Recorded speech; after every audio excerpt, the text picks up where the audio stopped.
every quarter, Wall Street holds its breath.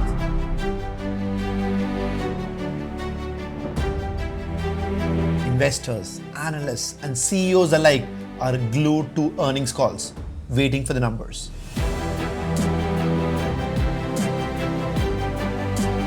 But financial statements aren't just about reporting the past. They reveal a company's strength, strategy, and future potential.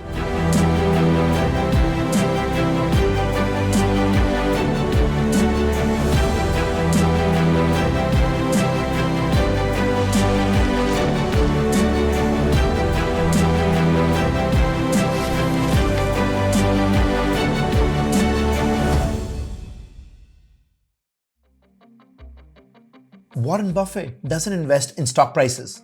He invests in businesses, and financial statements tell him everything he needs to know. Our special guest this morning is the chairman and CEO of Berkshire Hathaway, Warren Buffett. It's the business I look at. When you're just looking at the price of something, you're not investing. I mean, if you buy something, Bitcoin, for example, or some cryptocurrency, you're not looking to the asset itself to produce anything. Is the company healthy? Is it growing? Is it burning cash or printing money? Let's break it down. Financial statement analysis isn't just about absolute numbers. It's about context. A company might report $1 billion in profit, but is that good or bad? You need to compare it to, let's say, historical performance. Has profit grown over time? Industry peers, how does it stack up against competitors? Market expectations, did it beat or miss analyst forecasts? Let's take an example of Amazon versus Walmart.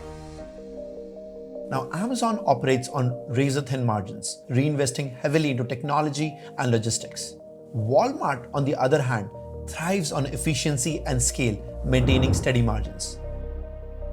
The competition between these two wasn't always obvious. Amazon built its everything store for the online shopper. Where they have really made a mark is by appealing to people with fast delivery for almost anything you can think of.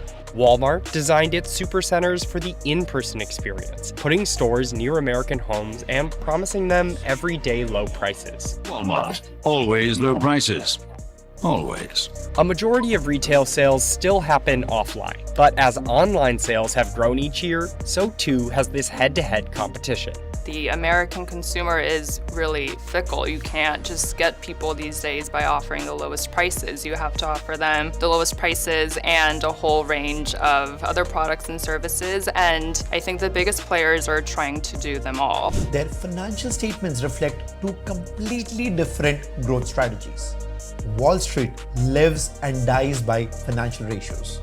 They turn raw financial data into actionable insights. Let's look at three key categories. So first, profitability ratios. Is the company making money efficiently? For example, Apple's 40% plus gross margins show why it's one of the most profitable tech companies in the world. This August, Apple became the most valuable publicly traded company in the world, overtaking Aramco as its market cap soared past $2 trillion for the first time ever. And that is a $2 trillion milestone. Shares of the company increased nearly 60% this year. I mean, it really is history. Next, we've got liquidity ratios. And the question is, can the company meet short-term obligations? For example, Lehman Brothers in 2008 had a liquidity crisis. On the day's trading, one of the largest point drops in history. NASDAQ was down more than 81 points. S&P lost 59 points in today's trading. All of this fallout from what happened last night in New York as Lehman Brothers filed for bankruptcy protection just after midnight. Lehman Brothers staff arrived at work in London this morning to be told the bank had been put into administration. It is disastrous, but I think people are experienced enough and professional enough to take it on the chin. Brought down by bad mortgage investments, Lehman, which has 25,000 employees, will be liquidated.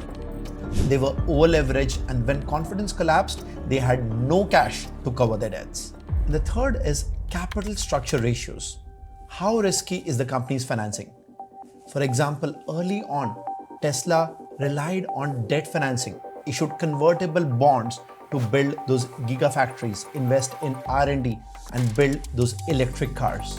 And it's worth perhaps just highlighting the sheer scale of the gigafactory. And why do we even call it the gigafactory? It's because It's actually going to be, it's not just going to be the biggest lithium-ion battery factory in the world, but it'll actually be bigger than the sum of all lithium-ion factories in the world. Each ratio is a lens into the company's financial health. A company can report massive revenues but still be unprofitable. Profitability analysis looks beyond the headlines. For example, Uber as well as Netflix. For years, both Uber and Netflix operated at a loss, prioritizing market dominance over short-term profits. Traditional investors were skeptical, but venture capitalists understood that customer acquisition and scale mattered more. The Wall Street red flags are when financials hide the truth. For example, WeWork burned billions in cash, but its financials were framed to look like a tech company, not a real estate business. The worst case scenario is that it gets pegged as a real estate company. Okay. In which case it would be about 20 times overvalued than its last private round of $47 billion. Okay. For example, Kodak failed to adapt despite strong financials in prior years, proving that looking only at past numbers is dangerous. Filed for bankruptcy protection while seeking new ways to grow as a viable business. As a result, Kodak filed for bankruptcy in 2012. Today, when people think of Kodak, they either laugh or express disbelief. Kodak is still around, but they are now an example of what not to do. Financial analysis isn't just looking at what happened.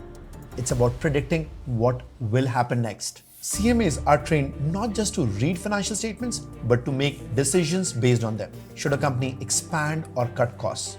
Should it raise debt or equity? Should it acquire a competitor or reinvest in R&D? By mastering financial statement analysis, you become a strategic advisor, not just an accountant. Wall Street rewards those who understand the story behind the numbers. And as a CMA, you don't just analyze the past, you help shape the future.